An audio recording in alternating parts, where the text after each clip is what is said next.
أعوذ بالله من الشيطان الرجيم. بسم الله الرحمن الرحيم.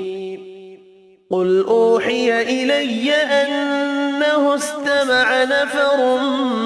من الجن فقالوا إنا سمعنا قرآنا عجبا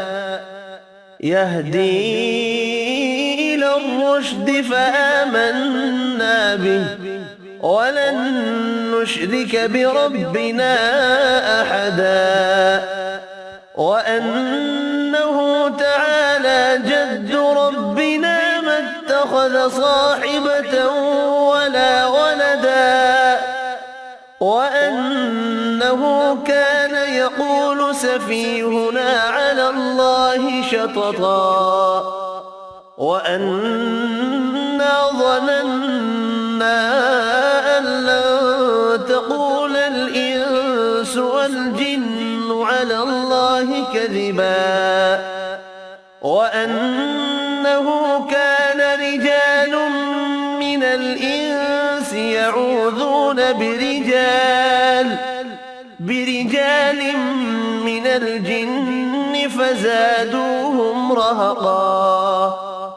وأنهم ظنوا كما ظننتم أن لن يبعث الله أحدا وأنا لمسنا السماء فوجدناها ملئت حرسا شديدا وشهبا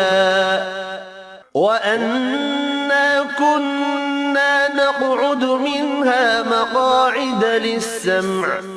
فمن يستمع الآن يجد له شهابا رصدا وأنا لا ندري أشر أريد بمن في الأرض أم أراد بهم ربهم رشدا وأنا منا الصالحون ومنا دون ذلك كنا طرائق قددا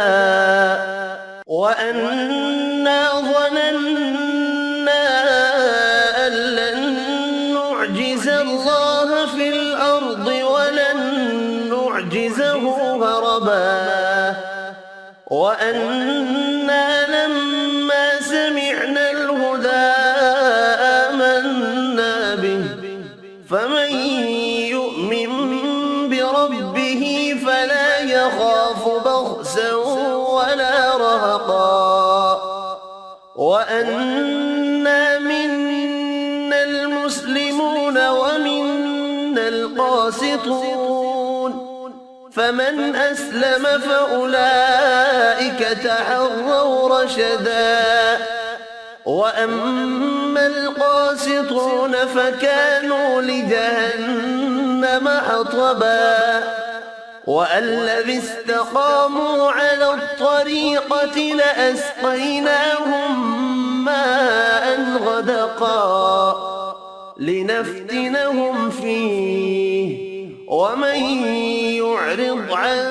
ذكر ربه يسلكه عذابا صعدا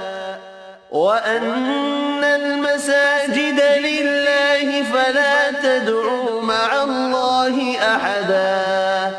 وأنه لما قام عبد الله يدعوه كادوا يكونون عليه لبدا قل إنما أدعو ربي ولا أشرك به أحدا قل إني لا أملك لكم ضرا ولا رشدا قل إني لن يجيرني من الله أحد ولن أجد من دونه ملتحدا إلا بلاغا من الله ورسالاته ومن يعص الله ورسوله فإن له نار جهنم جهنم خالدين فيها أبدا حتى إذا رأوا ما يوعدون فسيعلمون من أضعف ناصرا وأقل عددا قل إن أدري أقريب ما توعدون أم يجعل له ربي أمدا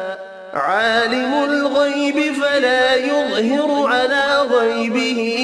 أحدا إلا من ارتضى من رسول فإنه